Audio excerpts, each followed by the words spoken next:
Ladies and gentlemen, please welcome Vice President of Social Media for the San Francisco Giants, Brian Strabian. Everybody get up. All right. Good morning, everybody. So glad to see you all here at 8:30 in the morning. I know some of you had a very long night in the city, but good for you. And can we get a shout out to Team USA? Today's the big day, huh? That's going on. We also want to begin by giving a shout out to two of our sponsors for this great event, California Advance Homes and our good friends from iMortgage. Let's give them both a big hand for being here, helping put this on. Well, it is truly my pleasure to be here this morning to introduce someone who I consider a mentor, someone who wrote the book on social media. I mean, he literally wrote the book. Several books. He wrote Crush It. He wrote The Thank You Economy. This is Jab, Jab, Jab, Right Hook. And this is my book. And if you look at it, there's several notes and highlights, dog ears in it. Someone like me who lives and breathes social media, we look up to people like Gary. And he practices what he preaches. And he's going to preach up here in a few minutes. And you're going to really be blown away by everything he says. Gary Vaynerchuk is a social media trailblazer. He's a visionary entrepreneur, a best-selling author, and a digital brand consultant for companies like GE and PepsiCo.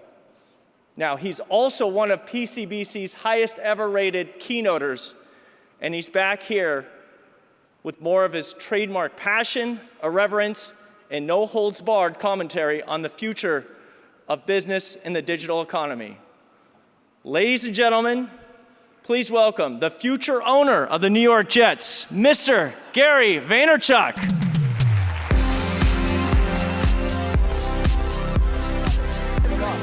right, thank you so much.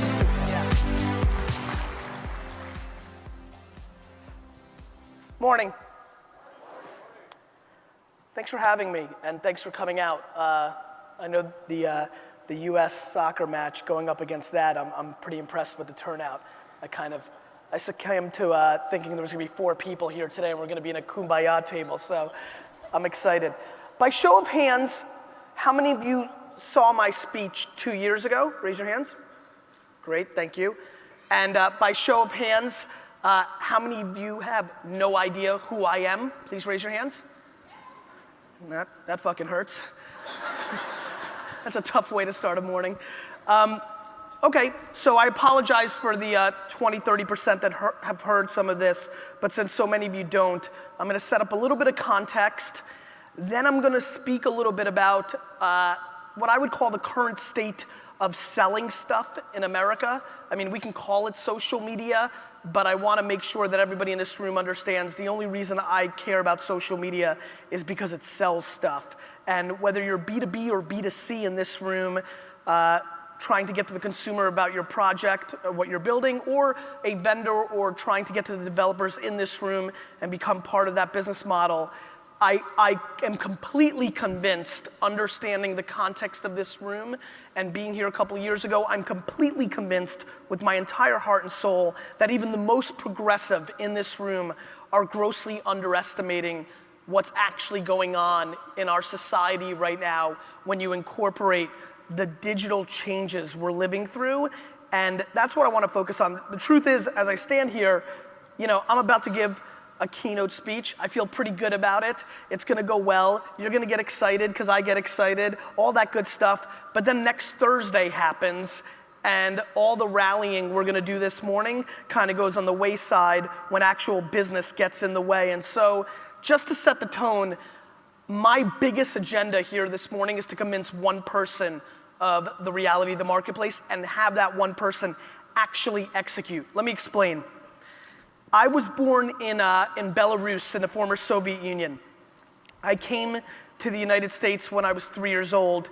My family immigrated to Queens, New York, 8 family members in a studio apartment, half the size of this stage, very ghetto upbringing. My dad, really, it's kind of fun to say that in this room. My dad was in the construction business in the Soviet Union. When we came to the US, it was the late 70s. My dad thought he was gonna get a construction job. I see a lot of faces in this room. I'm sure plenty of you remember the late 70s. The market wasn't so great. So my dad had to get a bunch of side jobs. One of them was to be a stock boy in a liquor store in Clark, New Jersey.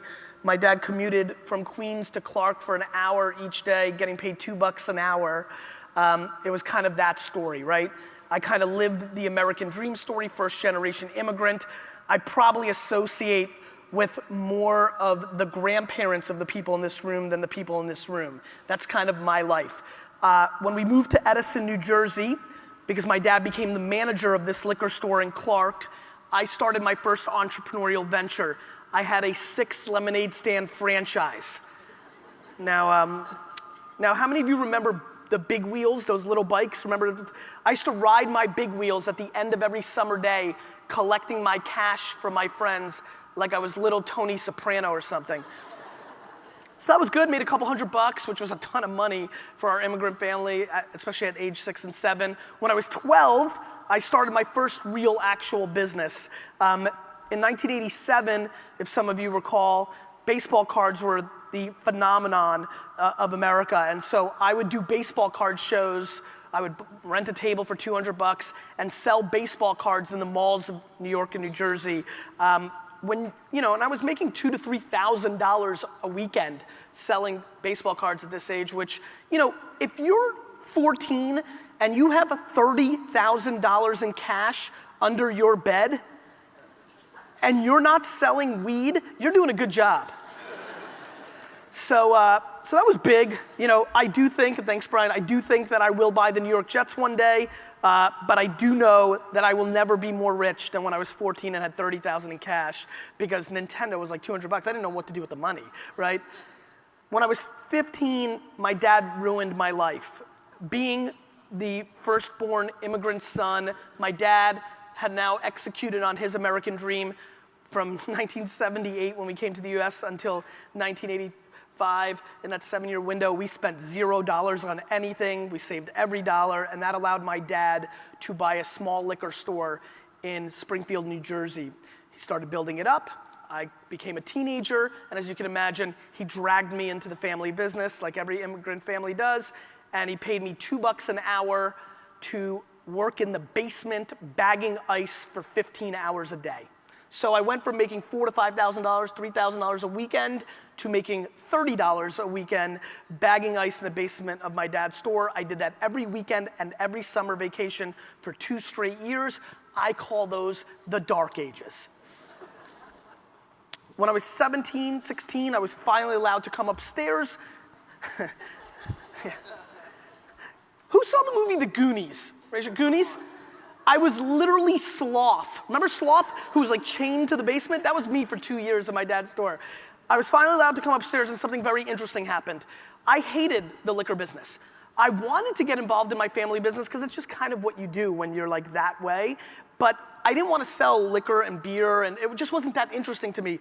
But we were lucky. We were in Springfield, New Jersey, which is actually around Short Hills, Summit, Livingston, New Jersey, affluent areas if you know that area. And so in the early 90s, as wine started to become something in America that we cared about, we felt the impact of that because we just have affluent customers around. And even though my dad's store was called Shoppers Discount Liquors, you kind of now know why I rebranded it. People came in and asking for wine, and on one faithful day, everybody came in and asked for Caymus Special Select Cabernet Sauvignon 1990, which was just named the wine of the year by the Wine Spectator. After a series of questions with 30 different customers asking for that bottle, I realized something very special, which was people collected wine. And once I made that connection of Michael Jordan, Wayne Gretzky, Ken Griffey Jr., which is what I was doing with my baseball cards, Silver Oak, Caymus, Chateau Lafite, same crap.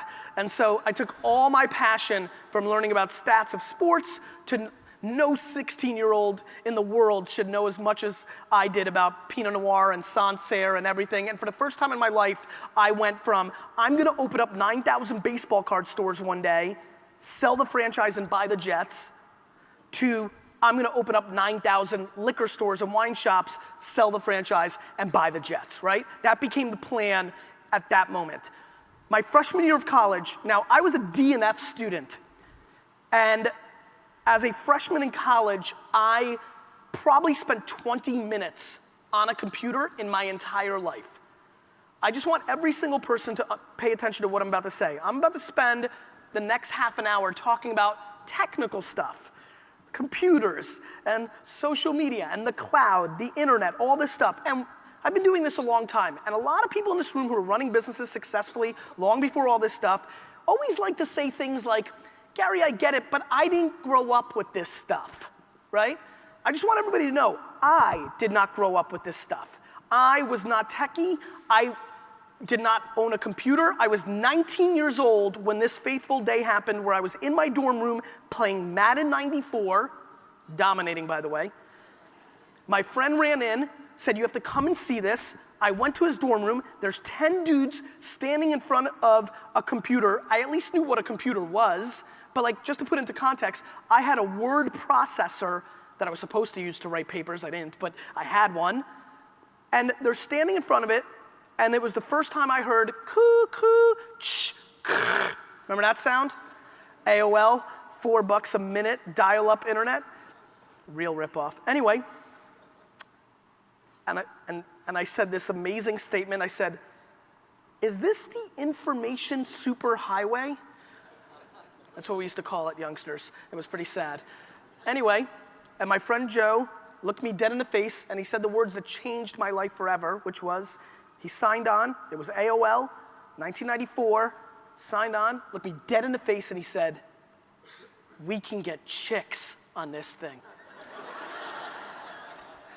So we did age, sex, location, some of you remember ASL.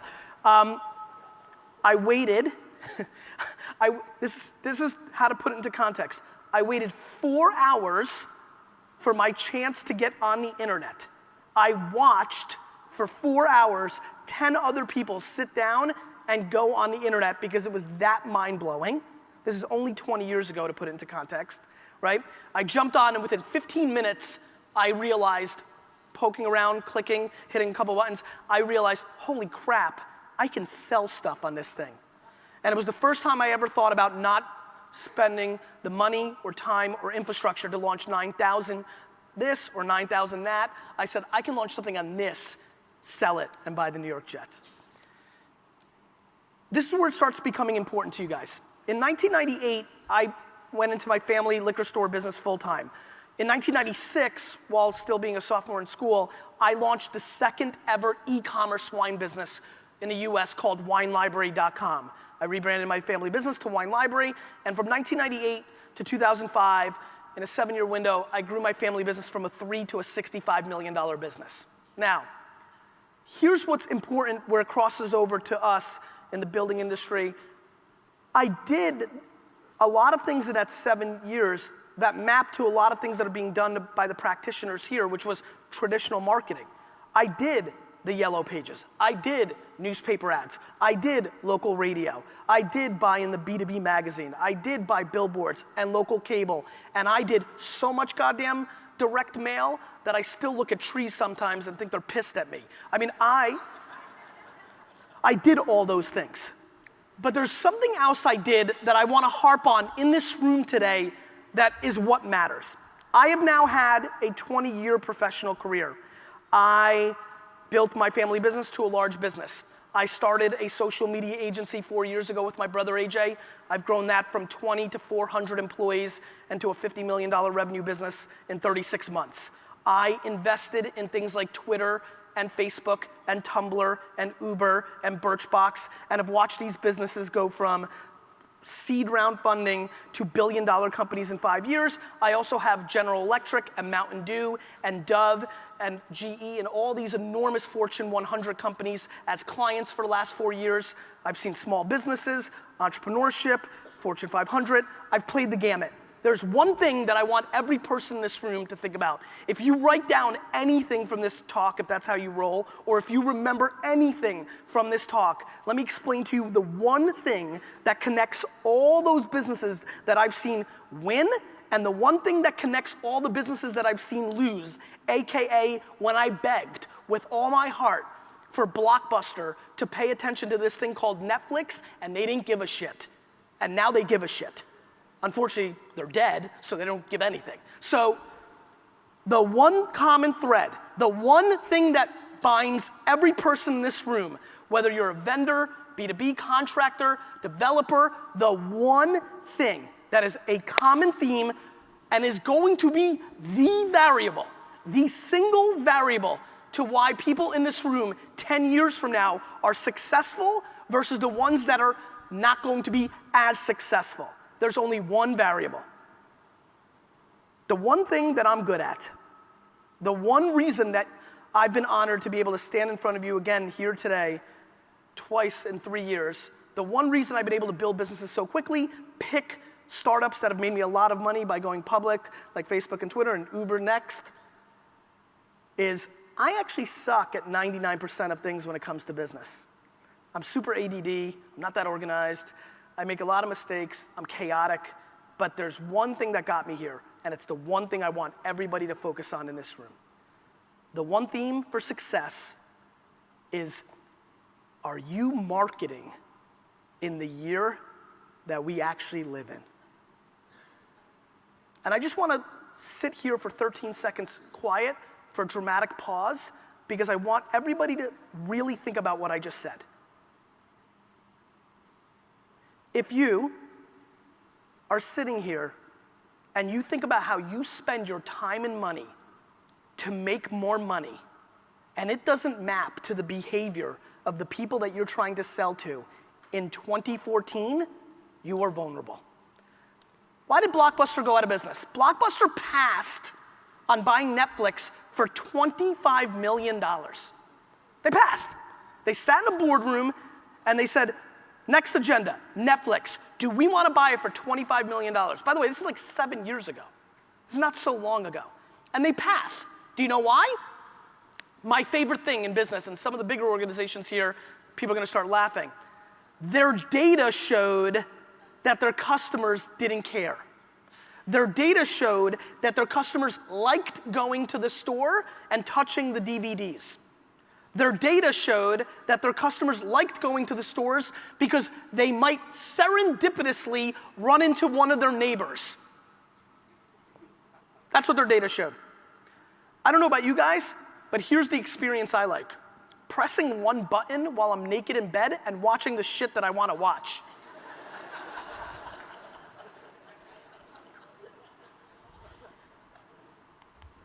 How many people here now watch television outside of live sports and award shows, now watch television on your time? Meaning, you're not tuning in when it airs, you're watching on DVR, TiVo, on demand, Netflix, on the go, HBO. Raise your hands, don't bullshit me. Raise your hands if you watch. Raise it high, because I want everybody in the front area to look back real quick. Raise your hand if you watch television on your time. Okay, thank you. I'm gonna guess that that's about 95% of this room. Now, I think we can all agree, with all due respect to this room, that this is not a high school aged crowd, right? And 95% of the hands went up in this room because you now watch television on your time, because technology has caught up to an opportunity where you can do the things you want to do on your time, not when it actually happens, right? And so 95% of this room watches TV now on your time. Just curious, by show of hands, how many people in this room in this year, the first 6 months of this year, when watching those TV shows, have fast forwarded every single commercial? Raise it. Interesting. Another 90%.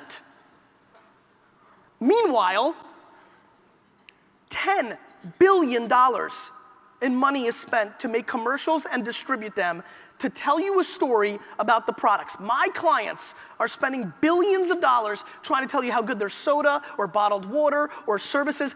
Several different people in here within your organizations are running local television to tell you how good this thing is and you should buy it. We're storytelling like it's 2006 or 2003 or 1994. Even for the people that didn't raise their hand in here, the 20 of them, if a commercial is lucky enough to get by, right? Like maybe you dropped your remote off your bed, right? Even if a commercial's lucky enough to sneak by and tell you how great a product is, Every person here, when it goes to commercial and they're not changing the channel, is taking their attention and they're giving it to their phone to check their email or to tweet out what they just saw. Because my friends, the other thing that binds everybody in this room, the number one thing, even more importantly than what I said earlier, which is market in the year that we live in, because the truth is, some of you will be lucky enough to not market in the year that we live in and hold on for long enough to where you don't care anymore, right? And that's about, how many people here by show of hands are retiring in the next 6 years? And I don't mean you're gonna crush it. I mean, you're old and tired and you're finished. 6 years. Raise your hand. Raise your hands if you're retiring in 6 years. Raise your hands real quick, retiring in 6 years. All right, so for the 9 of you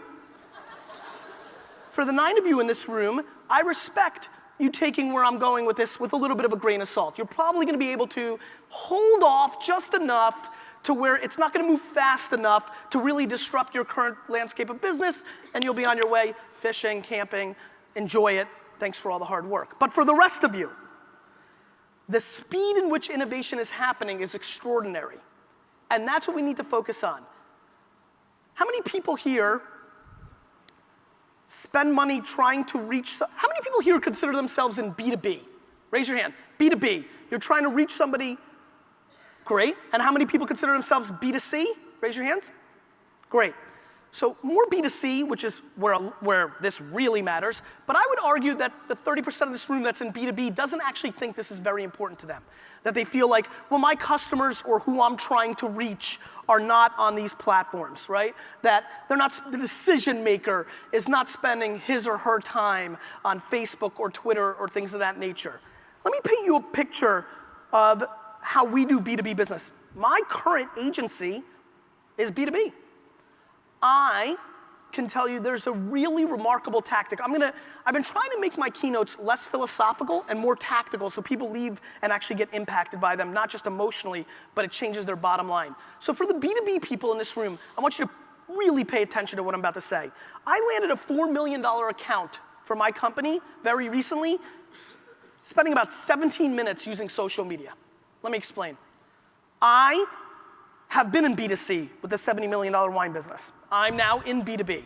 I can tell you right now, and take it for how it is way easier to be in the B2B business. It is a business where you actually know the name of your customer. You actually know exactly who you're trying to reach. I remember all my friends that were in B2B when I was doing the wine, they're like, oh, B2B is hard. B2B is awesome, especially in the world we live in now. I know the name of the CMOs that I have to reach for them to hire my company or the brand manager or things of that nature. So recently, I wanted to target this one company. So I put the person's name into Google, right? And then I added the word Twitter after it and Facebook. And sure enough, and I did this for about 6 people I was targeting, 2 of them, of the 6, did have Twitter accounts. Even though they're in their 60s and they shouldn't and all that, the world is aging down very quickly. I'll get into that in a minute. And then I started following the 2 people that I was targeting on Twitter. And I didn't tweet them and say, hey, Johnny, you should check out VaynerMedia. We're a great company. We'd love to work with you. No, that's throwing a right hook without throwing any jabs, right? That's not romancing. That's not playing the long game. So I just watched what this gentleman was talking about. And what this gentleman was talking about was Colton Wong. Who here knows who Colton Wong is? Raise your hand. Very nice. Either Cardinal fans and/or fantasy baseball players. He's a young second baseman for the St. Louis Cardinals, and for some ungodknown reason, this 60-year-old CMO that I wanted his money was really into him and talking about him and excited for the upcoming baseball season. Ironically, 2 weeks later was my fantasy baseball draft. And we do auction, not the bullshit draft stuff. We throw out the name and we bid, hardcore. So I'm sitting and waiting and drafting along my team, and then sure enough, my cousin Bobby goes, Colton Wong, $1. And Colton Wong was barely on my radar. I felt pretty good about my middle infield. But then something reminded me, while he was being bid on, of this CMO who loved Colton Wong. And I decided to bid and win Colton Wong. So I got my Mr. Colton Wong, second baseman, St. Louis Cardinals, and then 2 days after the draft, again, in my Twitter stream, I see this gentleman mention Colton Wong's gonna have a great season, I can feel it. I just drafted him on my fantasy team, and I replied. I struck like a cobra. I jumped into Twitter and said, I drafted him too. Hope he has a great year, right? And he said, yeah. And then we went back and forth, back and forth. And so we talked about Colton Wong for about 6 minutes.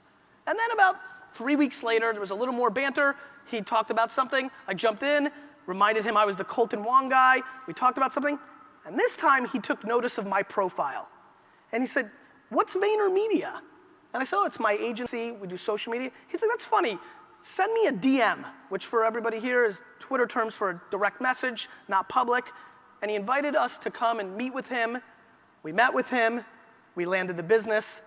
And so about 13 to 16 minutes of Twitter engagement by first doing about 13 seconds of Google research on who the customer I wanted to get, and by not trying to sell him on my services in the social channels, which is what 99% of B2B people do. They're like 19-year-old dudes. They're trying to close on the first move.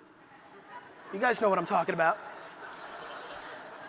No, I had a little patience, a little romance, little Colton Wong, and I landed a $4 million piece of business on what I think is happening in our world right now, which is we're living through the rise of context.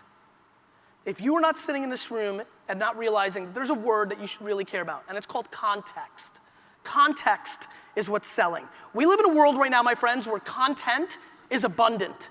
We are producing more content, videos, print ads, television ads, songs, written words. We as human beings, according to Eric Schmidt, the chairman of Google, are producing as much content, information to pound us with in every 48-hour window as we did from the beginning of mankind until 2003.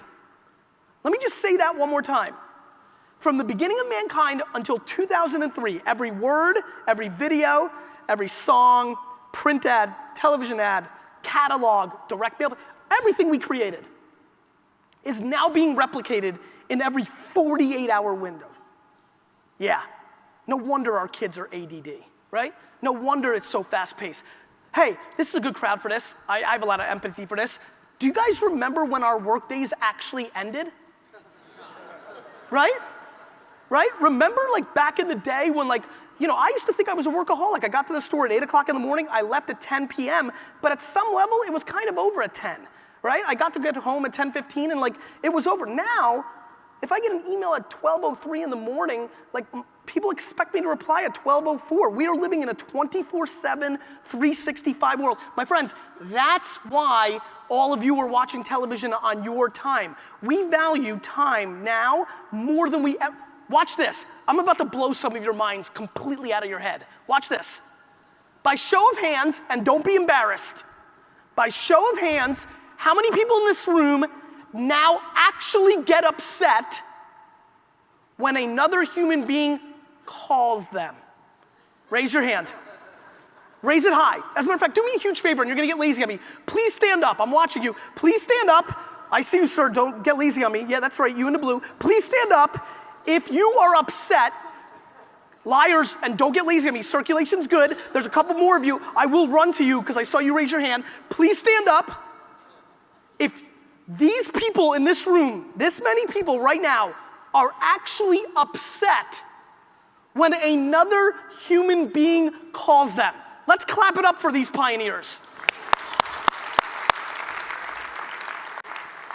You can sit, bro.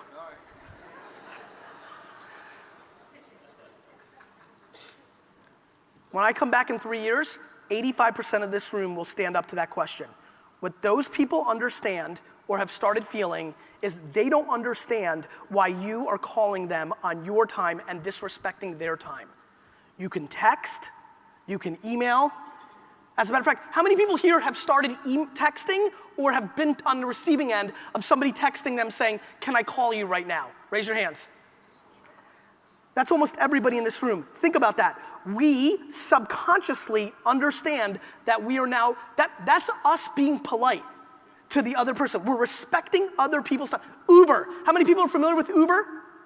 Great, so Uber, for the ones that aren't, is an app where you hit one button and a black car taxi service comes for you. Started here in San Francisco, one of the best investments I've ever made. When I invested in it, people were like, Who needs a black car? This is such a 1% problem, right? It was this kind of conversation. What people don't understand is Uber's not selling transportation. Uber's selling time.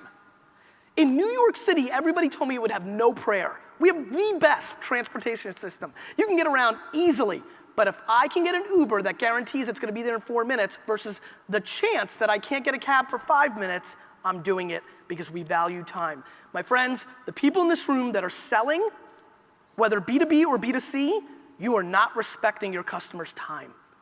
You're pounding them with messages that are selfishly good for you. Come and see my thing.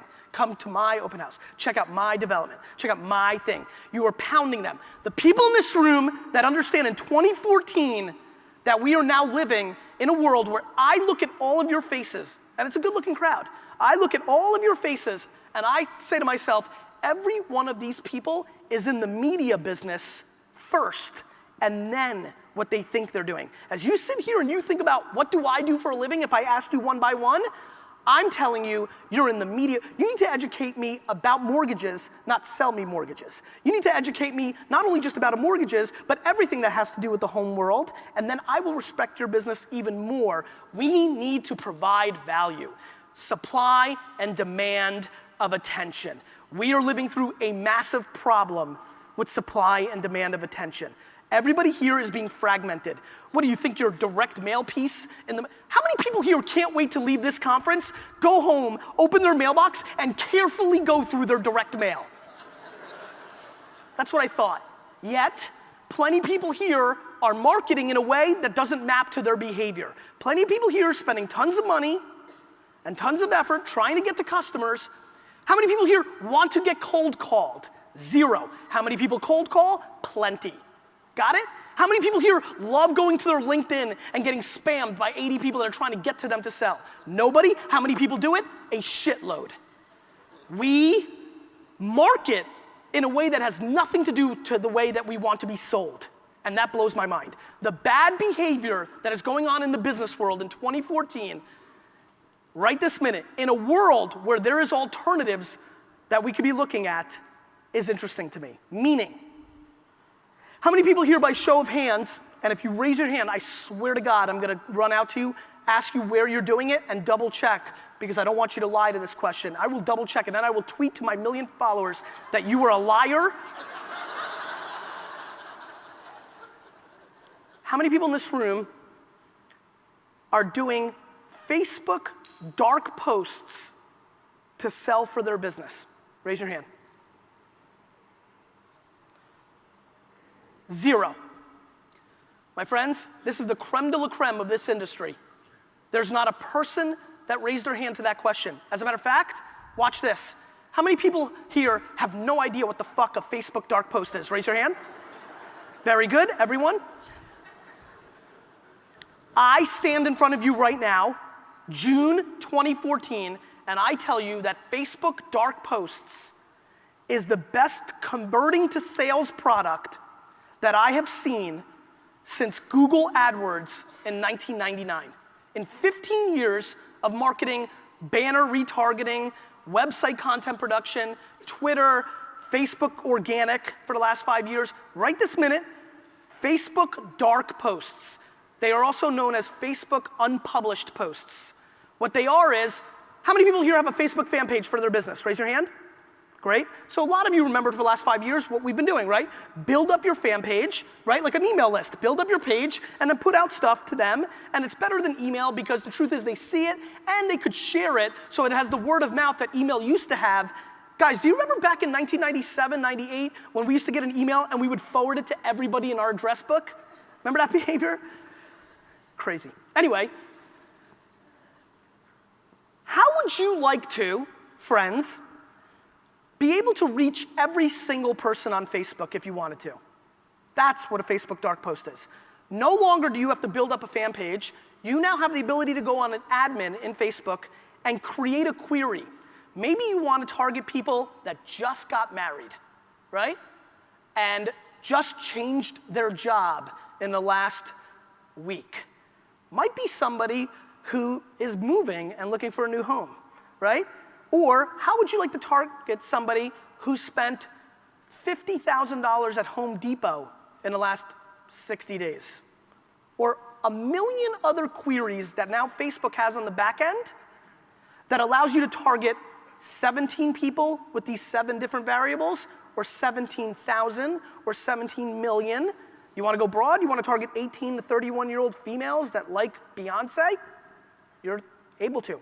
You wanna focus on 18 to 31-year-old women that like Beyonce, live in St. Louis, like Colton Wong, and drink beer? Great, 29 of those, and you can tell them something very specific. I am running ads that cost me $1,000 and converting $40,000 in wine sales because I'm targeting somebody so narrow. I've got clients, we sold a $4 million part for one of our clients on a Facebook dark post, B2B, because we were able to plan on the back end the place that the person went to college, because we knew all the people that held that job went to Carnegie Mellon, right?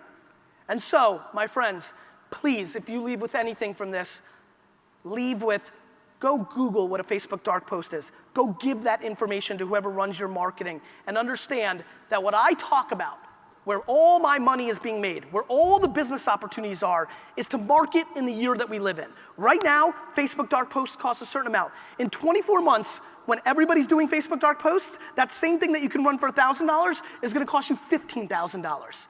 That's just how it works. I own the word wine on Google, first result, for 5 cents. 9 months, nobody bid me up. Now that's an $18 word if you do any Google SEO or SEM. I know this, my friends. I know more than the sun will come up tomorrow, this one statement. Marketers ruin everything. It's what we do, and I'm proud of it. When I saw Snapchat, while you were all debating if it was sexting, I couldn't wait to figure out how to ruin that fucking ghost with my concepts. How many people here signed up for Groupon, Living Social, one of those deal of the day, daily candy sites? Raise your hand. Email services, Groupon, Living Social, raise them one more time. I wanna make sure how many people signed up. Remember 3 years ago when you signed up and you couldn't wait to get $40 worth of sushi for 20 bucks? When that was the best? How do you like that now? You hate it, because marketers ruin everything. How many people have done email marketing in their career or are close to the email newsletter in their business? Raise your hand. Oh, great number. Wow, great.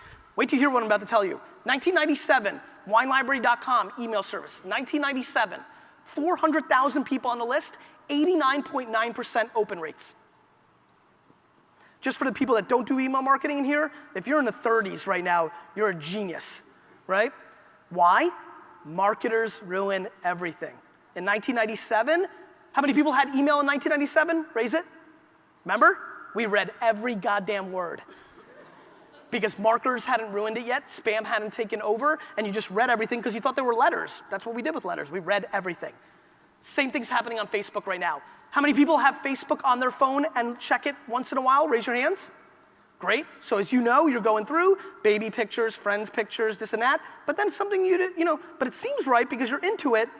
Facebook dark posts, sponsored. They know who you are. You've given a lot of data. You've given data to other places like your MasterCard behavior and all this other stuff. You may sit here and think, ooh, that's spooky, but the truth is nobody gives a shit about privacy. You think you do, but your behavior proves that you don't. And so there they are, and you're actually seeing them. This is not a banner ad on the right side of a website that you don't see anymore. This is right there, right there. And everybody in this room can take advantage of this tactic and sell a hell of a lot more homes, get a lot more contract deals, sell their supplies to development projects, and people sign up more people for mortgages, whatever you want. Every person here, B2B, B2C, can use this tactic, and it will work for 18 months at a certain price, and then everybody's gonna figure it out, and it's gonna be more expensive, and it will still work, and you'll still do it, but for the next 18 months, you can get more upside. Yet, not a soul in here knows what it is, and not one person does it. And by the way, with all respect, and you'll feel good about this, this is a consistent theme for the last 60 days of every conference I'm at, even the most progressive marketers, because the truth is, we talk about headlines. A lot of people in this room read a Wall Street Journal headline that said, Facebook organic reach is down, and have debated, is Facebook worth it, right? You might have read the Gallup poll that surveyed 14,000 people this week that said social media doesn't sell anything. That's fun. They went to people, 14,000 of them said, hey John, do you think social media makes you buy stuff? Guys, none of us want to think we're being manipulated by marketing. If I asked you if you think commercials sell you something, you would say no. Or direct mail, no. Or email, no. Or social, no. And so, we live in a world, look, we live in a world of headline reading. It's what I do. I've stopped talking about everything. I realized as I listened to all the smartest marketers talk about Facebook and Twitter and all this stuff, and realize how dumb they are in it because they're not practitioners, they're headline readers, I said, man, that's how I must sound when I talk about healthcare or politics. So actually, I don't talk about shit anymore. I just talk about the Jets, wine, and social media. You come up to me later and want to talk about something else, I'm not talking to you. I'm scared to sound that dumb. And so I'm talking about the details, the practitioner. I'm talking about the fact that if you search open house on Twitter, twitter.com/search, that if you went there right now and you typed in open house, and you saw the hundreds of people that every Thursday and Friday say, I'm going to open houses this weekend. And you realize that if you're trying to sell homes in the real estate business or as a development, that you could just jump in and say, hey, I hope you have a good time. Not come to my development or come to my, no, have a good time. Just like I said, hey, Colton Wong, they're gonna see who you are in the profile. They'll get there. Don't try to close on that first move. Twitter is the town square, the cocktail hour of our generation. It's free, and everybody keeps disrespecting it because here's my favorite. There are people in this room that have drawn lines in the sand, right? People in this room who've been successful for a long time. People in this room who've seen talks like I'm giving right now 10 years ago saying the internet's coming and you're gonna go out of business, right? You've heard this hyperbole before. Here's what scares me. The internet is maturing. We're at year 20 now. And what's happening is innovation is happening quicker. Airbnb goes from idea to really bothering the hotel industry in 36 months. Uber goes from idea to completely disrupting the taxi and black car industry in 36 months. The innovation we're living through, my friends, is faster. And that's what we have to pay attention to. We're living through the biggest culture shift of our time. The internet is the second industrial revolution. It will touch every single industry, and if you underestimate it, it will bowl you over. One by one, one by one, one by one. And so I implore you to pay attention to how to talk, because we're underestimating what's really happening, which is we're living through the disruption of communication. How many people here have a 16 to 22-year-old child or grandchild? Raise your hand. Great. Remember 3 years ago when you had this conversation? Hey, little Ricky. Hey, Susan.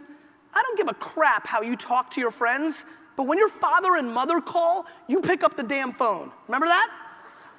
Just curious. How'd that work out for you?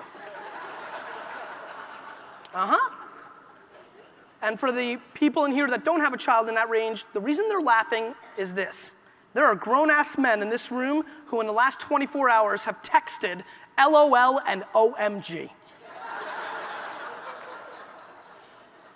And we're underestimating what that means, because when 55-year-old John and 62-year-old Carl get forced to text because of 14-year-old Susan and 13-year-old Cindy, then they start talking to each other on text.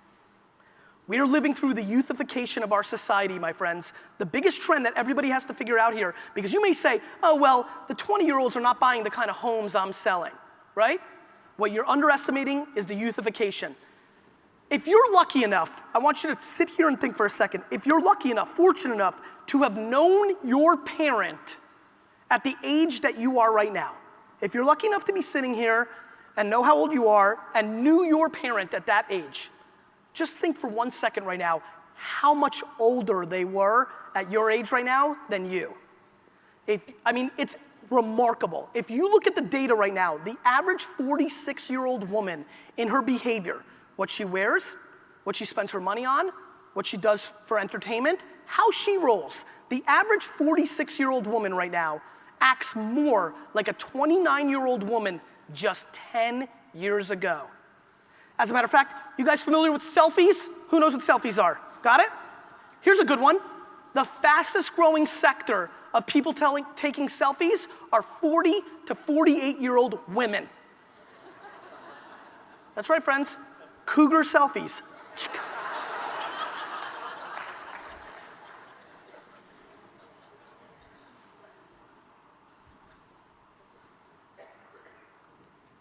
You agree with me, but what's gonna happen next Thursday when you didn't hit your number, or there's a bad meeting, or something happened?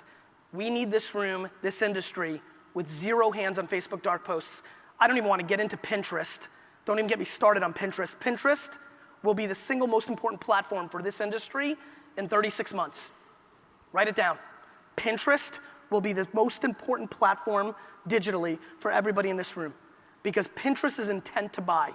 People go on there and they search pictures. They're not there to keep up with their friends or their friends' kids like they are on Facebook. They are there to window shop 3.0, right? And it leads to sales. The amount of developers, and look, my minority investor in my agency that I took money from very recently is a guy by the name of Steve Ross. He owns Related Real Estate. And some of the stuff we've been able to do, he's building an $18 billion project right now on the West Side Highway called Hudson Yards, right?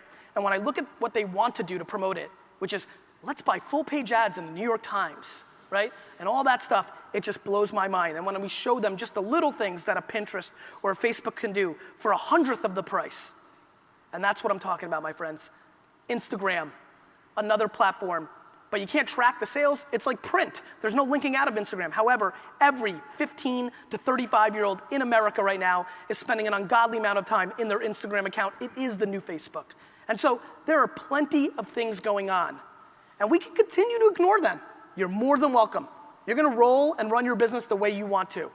But I implore you, if you get anything out of this talk, if you got up this early, if you skipped the USA-Germany game, if you went to sleep at 2 a.m. because you drank a crap load last night and you still got here at 8:30, if you're here, then I'm hoping to bring you some level of value, and that value is simple. If you audit everything you spend your time and money on, everything, organizationally, externally, if you audit it, list everything you do every day, time, and everything you spend money on, and you drop the bottom 25% of the dumb shit you're doing because you've always done it, it's your normal behavior, it's what used to bring you value, and you cut that out, and you apply that 25% into trying the new things that are happening, your business will be dramatically healthier. Because when we draw lines in the sand, we lose. My friends, the quickest way to go out of business is to be romantic about how you make your money. There are people in this room who are romantic. When somebody comes to them in their organization, you may be that person coming to the boss in your organization, and they say, hey, how about this? And they look you in the face and say, no, this is how we've always done it. That guy, that girl is a loser.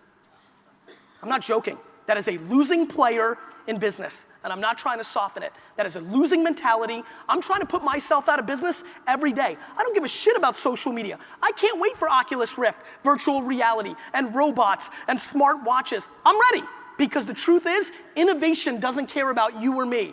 I'm pumped that I understand marketing in 2014, but guess what? I can be out of business in marketing in 2016 if I'm not willing to put in the work and live in the world that we actually live in. And I'll close you with this, and then I want to do 10 minutes of Q&A, so please get your questions ready. I sat in a room with a CEO of a billion-dollar company selling to 14 to 17-year-old girls. I came in and I said, look, we need to spend a lot more money this year on Instagram, Snapchat, Vine. We have to. Gave them all the compelling reasons, because at the end of the day, you need the attention of who you're trying to sell to. They're spending their time in there. I gave him all the data, made it all MBA, Harvard Business School for him, because that's how he likes it, did all that shit. And then he looked me in the face and he said, Gary, this is great stuff. He goes, I gotta be honest with you, I just don't get Instagram. And then I look him in the face and I said, that's great, Dick.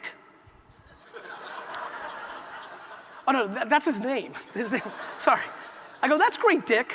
I go, but you're not a 13-year-old girl. And so you sit here and you say to yourself, as the developer, as the proprietor, as the guy, well, I'm not on Instagram.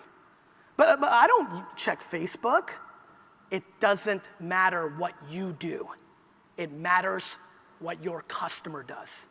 And if you underestimate the innovation of what's happening at the customer level in 2014, and if you don't understand that 10 years ago, Facebook, Twitter, YouTube, smartphones did not exist 10 years ago, and you apply what's gonna happen in 10 years, and you don't understand, you're gonna be looking for a job. Thank you. Thank you. Thanks, brother. Thank you. Thank you so much. Thank you. So, thanks so much. I left some time. I know there's some mics here. I know people don't like to get up. Great. If we can get some runners for that gentleman, I don't know if you guys have some runners. We've got some hands up. I'd love to, or I appreciate it, sir. Thanks for getting up. Let's start with this gentleman, because, ladies first, sir. I'm sorry. Absolutely. Thank you. Go ahead. What's your name, darling? Minar El Rahman. I'm actually a social media manager too. So what would you say about Houzz? I know you were talking about Pinterest, but Houzz is very construction and building material specific. Yep. And I actually think that if I were to pick, well, I mean, I would probably do both. But what would you think about Houzz and sponsored posts there? Because they look very organic. When you say Houzz? Houzz, Houzz.com. They just went through their second round of funding. Got it. You know, I haven't dug deep into them, you know, and so I can't speak to it. But I think the point, since I don't know much about Houzz, that you made is the important one, which is, you know that whole little rant I just ended with the 25% of dumb shit, and you said I'll probably do both? I can't wrap my head around it being the middle of 2014 and people not allocating 3 to 7% of their monies and times into trying Instagram, Houzz, Facebook. It doesn't make sense. Experimental budget, right? You're better off figuring out it doesn't work for you, because then it eliminates your time of thinking about it versus just deciding, I don't get it, we're not gonna do it. Yeah. All right, and then my other question is with the Facebook dark posts, are you talking about sponsored posts? No, so sponsored post, where she's going, for all of you know, is you post something on your fan page, and then you see that little thing on the right side that says sponsored if you play with Facebook a little bit, and then it allows you to open up and you can target friends of the page, friends of the page, or create, I'm not. There's a page editor on the back end of Facebook, and it looks more like Google AdWords. You go in there, you create your content, and then you target whatever the hell you want. Has nothing to do with your page. You want to target recent college grads that are, like if you're in the rental space, and we're killing it in the rental space right now, because we're just targeting people that are graduating college in June, right now, and have shown online behavior to searching around New York, so we know they're coming to move to New York, and we're just putting out an ad that says rent here. They're actually looking there, and we're converting at a ludicrous conversion rate. Things that SEO and SEM and all this other stuff we've done for years isn't even coming close to, because attention. They're actually looking in their phone and in their feed. They're actually seeing it. Not like your ad in Where magazine on page 97. Listen, that's how I believe. Look, I'm not trying to make fun of Where. Print, what? You're gonna go to page 9? That newspaper right there, what? That person that spent $15,000 on page A8. You guys are gonna see that? Maybe, but you're paying 8 times that print. The way we pay for print is we pay 8 times the circulation of a newspaper in case all 8 of them get to page 32, bottom left corner, and see our Lexus ad. It's ludicrous, it's fantasy world, it's 2000, it's 1994, it's 1986, it's fucking 2014. Sorry. Yes, sir. Gary, I was really impressed with you 2 years ago. I went out and bought your book. Thank you. I'm having a little hard time wrapping myself around something you said today. Please. And the example worked for you. Yes. But there are many of us who really need to reach high-level decision makers. I agree, which is why I do. Not necessarily the CEOs of the top 25 Fortune 100 companies. Yep. But in our industry, please, we need to reach the right person. Give me an example of a right person. By the way, this is why I do Q&A, because I can sit up here and say, this is great. This is like, this right here, this moment is about to be the best fucking part of this whole talk. So give me the right person. The five treasurers or marketing directors of the 5 top solar installers in whatever market you're in. Love it. So, And- real quick, let's jump Okay. into this. I guarantee of those 5 people, 4 of them have a LinkedIn account. I guarantee it, right? Correct. Good. And you know the name of these companies, and you know their titles, you just gave them to me. So, LinkedIn right now, and probably released to everybody in the next 6 months, 2 things you can do. Right in 6 months, you'll be able to go to LinkedIn and do the same thing that you can do on Facebook Dark Post on LinkedIn. So you'll be able to create a piece of content. Now you have to decide if that's a picture, if that's an infographic, if it's a white paper, if it's a nice picture of you, you've got to decide. But you'll be able to create a post that those 5 people will see when they log into LinkedIn in their feed. And I'm in that beta and I'm testing it and it's working incredible. And we're targeting CFOs, controllers, these kind of people. The thing you can do right now is take those people's names and do the version that I did with Twitter and Facebook and targeting them in that world. So that's the tactical execution of reaching that person. The part that I'm having a hard time grasping Please. is I just don't believe that they are on social media as their children are. Listen. I don't trust that. LinkedIn, yes, I trust. Okay. So I'm hungry for what's going to Yep. be around the corner. Yep. But I don't trust that a CEO that totally different example. I want to reach the president and chairman of Wells Fargo. Okay. I cannot believe this is a man who's looking at LinkedIn. I don't believe this is a man who's spending his time on social media. Listen, 2 things. 1, great. Believe what you want to believe. 2, you may be 100% correct. 3, I'm thrilled with the thesis of these executions may not work for your target audience. Right. I'm not sure how you plan on targeting the Wells Fargo CEO versus social media. I'm sure there's some theory you have, right? Mm-hmm. You know, buy an ad in the Wall Street Journal because you think he's reading it. That's not going to work, right? So here's what I can tell you, and this is the real kicker of this story. 1, I get it. I get what your thesis is. I hear it every day, 900 times a day. Let me tell you about something we did recently that completely will blow your mind. We had a client who said the same thing. We're trying to reach, it's a hedge fund play. Think about what kind of net worth individuals you need. Mm-hmm. And the guy says to me, Gary, I think you're the best. You clearly helped the business that you're working on that I invested in. This is why we're sitting together. I got to him because we're crushing it for one of his businesses. He goes, but you can't figure this out, right? Because these 80-year-old guys, 60-year-old guys, they're not on this. I go, okay, if you believe that. We did the LinkedIn thing in real time. He was blown away by how many of them were on Facebook and Twitter. Here's my real question. These 5 people, have you put their name in with Twitter and Facebook into Google to see if they are or aren't? I'm curious. No, I just gave that to you as an example. Got it. So 1, you should do that. Okay. Because you might get surprised. But even if they're not, here's the tactic we took, and we've converted our first person. You said the most important thing, my friend. You said, I don't believe they are, but their children are, right? Mm-hmm. We've just converted our first $10 million check to this fund by knowing who the individual was and by making content for his children that we thought they would show to him.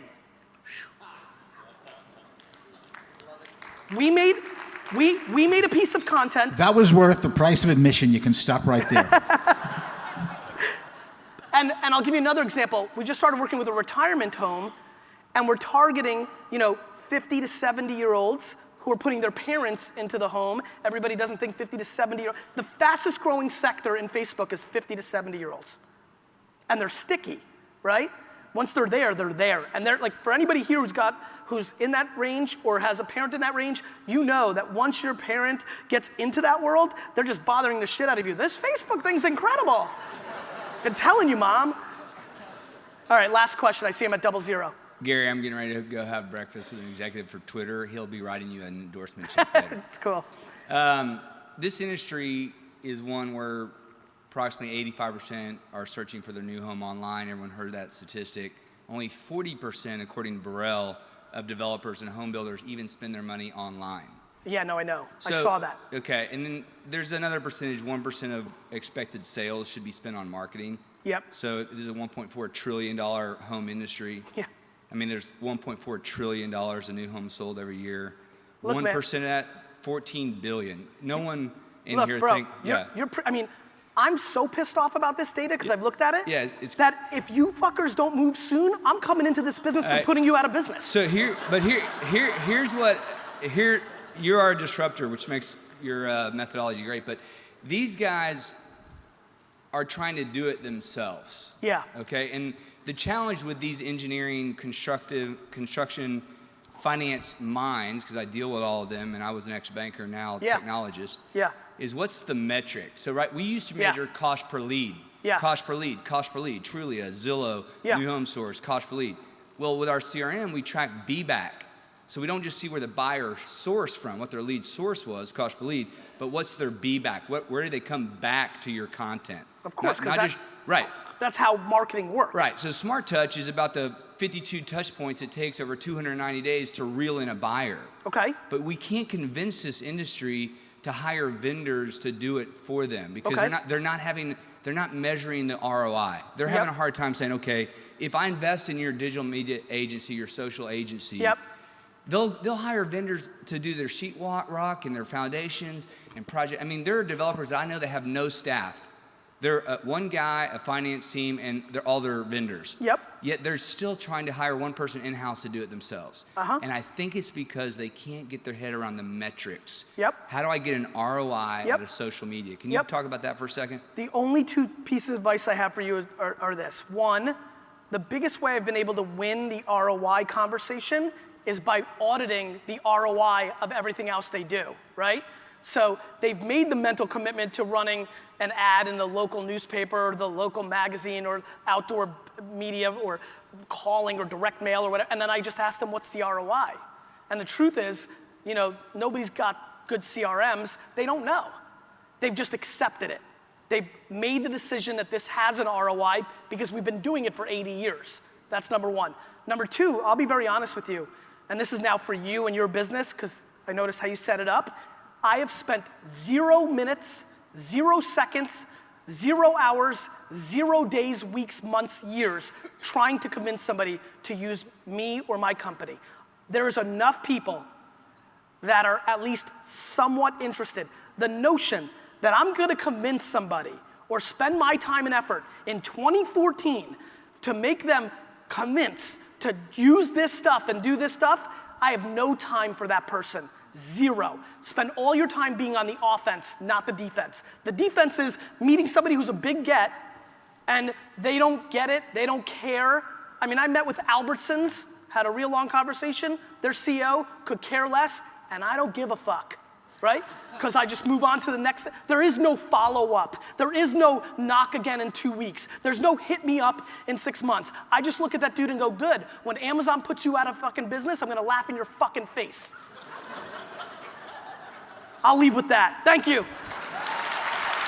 Thank you.